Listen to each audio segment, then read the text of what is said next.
Welcome to the Rim Break Rodeo. We hope this video helps. You start with two essentials: admin access and the PC already joined to that Wi-Fi. Once ready, open Command Prompt as administrator so you can query saved profiles.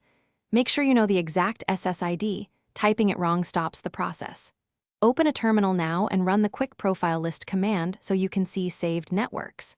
This is the first actionable step. Get the list of profiles, identify the network, and prepare to reveal its stored key. Once you have the SSID, run the profile command to confirm its presence, and then execute the profile detail command with key equals clear to reveal the key content. That line is the password.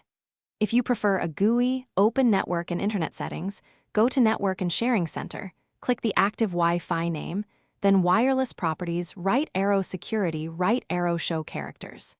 Make sure to replace SSID exactly, and note that only saved profiles will return a key. Others won't show anything. After you see the password, copy it into a secure place like a password manager and close admin windows. If the key doesn't appear, make sure you ran the terminal as administrator. Without elevated rights, Windows may block key display.